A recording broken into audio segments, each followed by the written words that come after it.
اللہ نے دیے انہیں اسم اعظم کا علم. تو جو فرما رہے ہیں مولا کائنات مسجد کوفہ سے باہر آئے. ہم میں سے جو کوفہ جا چکے ہو نا، وہاں ایک روضہ ہے جناب میثم تمار کا.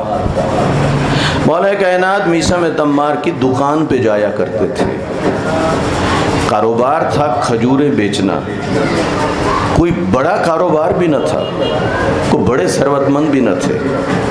مولا کائنات آ کے بیٹھے. جناب میثم نے کہا مولا اجازت ہو میں گھر تک چلا جاؤں؟ میرے امام نے فرمایا چلے جاؤ. میثم گھر کو چلے گئے. اتنے میں ایک فقیر آ گیا. گاہک نہیں آیا، خریدار نہیں آیا. کون آیا؟ فقیر. فقیر نے کہا مولا اللہ کے نام پہ دے دو. مولا نے فرمایا لے لو.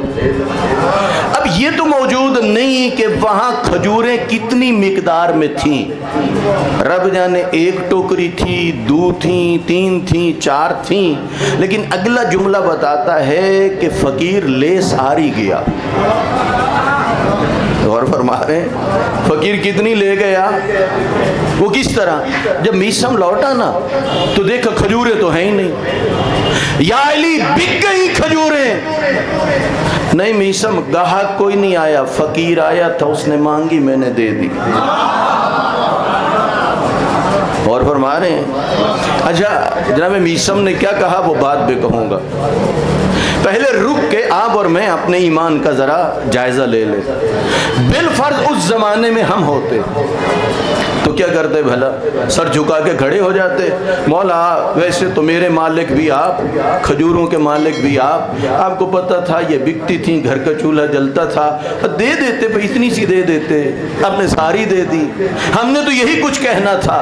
لیکن میثم نے یہ نہیں کہا کہ مولا گھر کا چولہا جلتا تھا ان کھجوروں کی وجہ سے. نہیں، جب پوچھا نا مولا کھجوریں بک گئی، فرمایا خریدار نہیں آیا، گاہک نہیں آیا، آیا تو فقیر. اس نے مانگی میں نے دے دی. میثم نے کہا مولا اگر عطا ہی کر رہے ہو کچھ اس فقیر کو بھی عطا کر.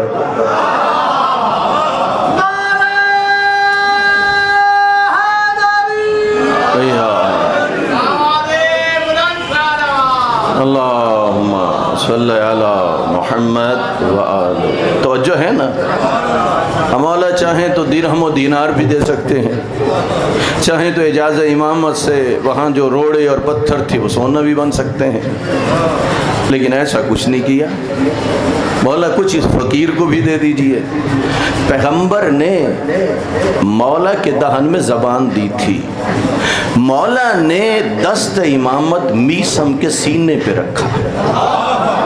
توجہ چاہتا ہوں پیغمبر نے کیا دی تھی؟ زبان مولا کے دہن میں. اور مولا نے کیا کہا تھا کہ میرے سینے میں 1000 باب علم کا کھل گیا.